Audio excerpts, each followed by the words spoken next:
If Olive Barstow hadn't been hit by a car and killed while riding her bicycle on Monroe Street, then maybe she and Martha Boyle would have been friends. They weren't, though, and they never will be. Weeks after the tragic accident, Olive's mother knocks on Martha's front door. Quote, "I don't know how well you knew Olive," said the woman. "She was so shy." The woman reached into the pocket of the odd smock she was wearing and retrieved a folded piece of paper. "But I found this in her journal, and I think she'd want you to have it." Slowly, Martha unfolded the piece of paper. Olive's handwriting was perfectly formed, small, dense, controlled, like rows and rows of pearls. Martha read, hearing the words in Olive's thin, hesitant voice. June 7th. My hopes. I hope that I can write a book someday. I also hope that one day I can go to a real ocean, such as the Atlantic or Pacific. What else do I hope? I hope that I get to know Martha Boyle next year or this summer. I hope that we can be friends.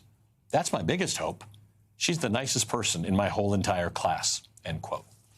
And so begins today's Velshi Band Book Club feature, a Newbery Honor book beloved by so many young leaders, Olive's Ocean by Kevin Hankus. Olive's Ocean grapples with family dynamics, with death, and the healing power of nature, but at its core, it's a coming-of-age story. Masterfully, Olive's death is kept distant. It's not a story about the lasting trauma of experiencing or witnessing a death. It's an examination of how intrinsically linked adolescence and mortality are, but more specifically, the awareness of mortality. Awareness of death enters every one of our lives. It's slow if you're one of the lucky ones, and it's abrupt if you're not.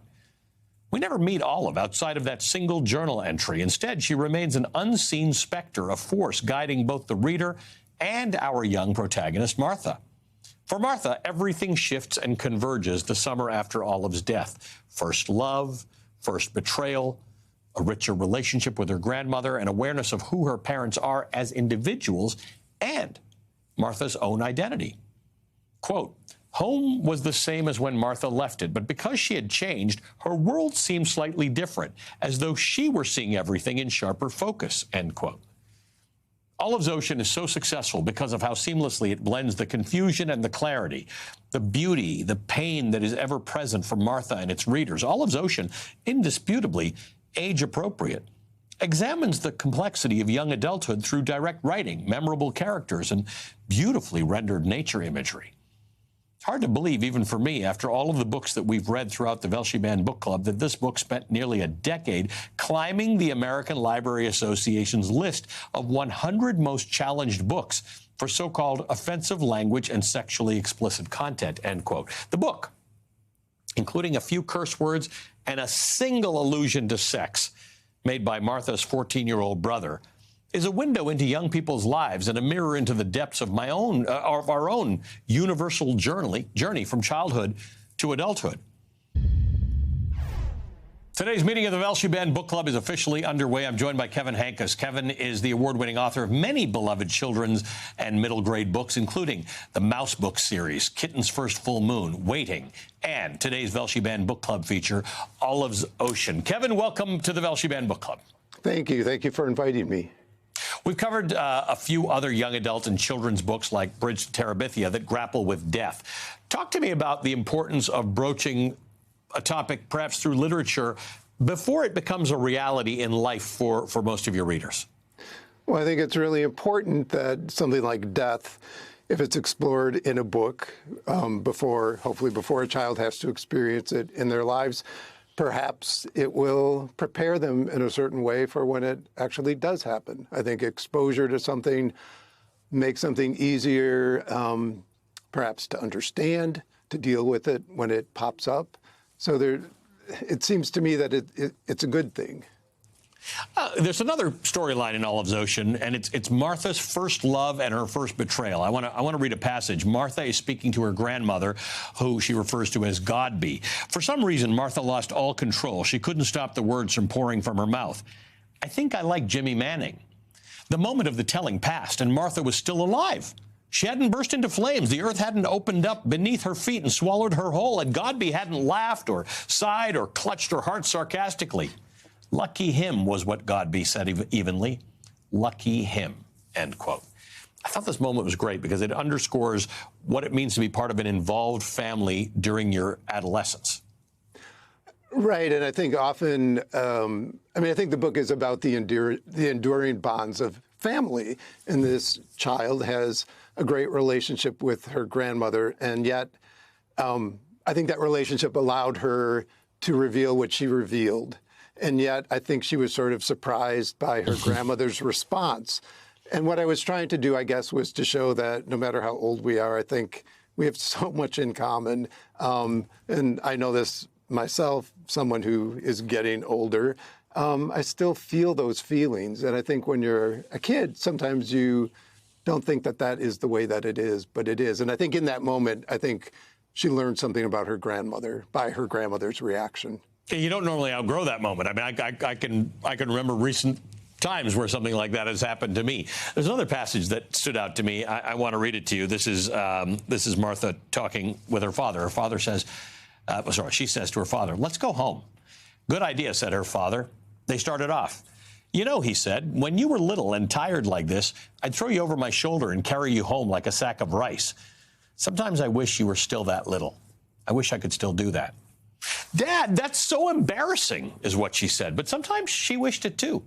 Sometimes she wished it with all her heart, end quote.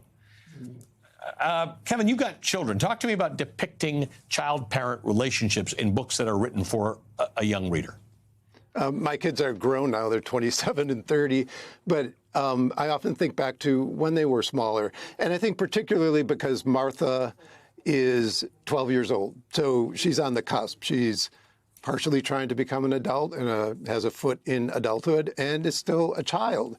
And so I think that's a really interesting, pivotal time of life because you want to grow up. It's what you're supposed to do. But at the same time, you're still a kid and you still want that parental love and support, even when you think that you shouldn't need it the way that you did in the past. And I love depicting the relationships between parents and kids. And I've often heard sometimes people say, "Oh, there are too many interactions with adults in your books." And I think, well, that's life. It's a kid's life, yeah. Yeah, and it's really, I think it's important. And I think with this book, there was so much going on with the fact that Olive Barstow had died, and the kid, Martha, is also thinking about her grandmother aging. So that whole life, death, that flow, the growing up, the being young, all of it just seemed to go together. And I love that there was nothing that was absolutely solid or concrete in her thinking. Everything was sort of fluid. And I think that's an important time in life when so much is like that. I found an NPR interview you did a few years ago, and I'll read a short passage from it in which you say, quote, "My daughter said she didn't want old-fashioned books, but we raced through the Little House books. My son decided he didn't want any books in which the protagonists were girls, but I said, let's just try Ramona, and of course, loved it. He loved it." You come by this idea of exposing readers to different genres or things that they might not think they want fairly early on and fairly honestly. Yes, and I think it's really important. My kids did say those things, and I think it's important for kids to see kids who are not like themselves. I think that helps one learn about empathy. On the other hand, I think it's really important for every kid to be able to see him or herself in books, and why we need diverse books, because I think that lets a kid know that I'm not alone. There are other people like me, and I think that gives one a sense of self, a positive, solid sense of self. So I think it goes both ways. And I think it was really interesting with my kids because they had preconceived ideas of what they thought they liked. And if you have a good book that's well written, it really can open up all kinds of doors and windows to what the world is like and what their worlds might be.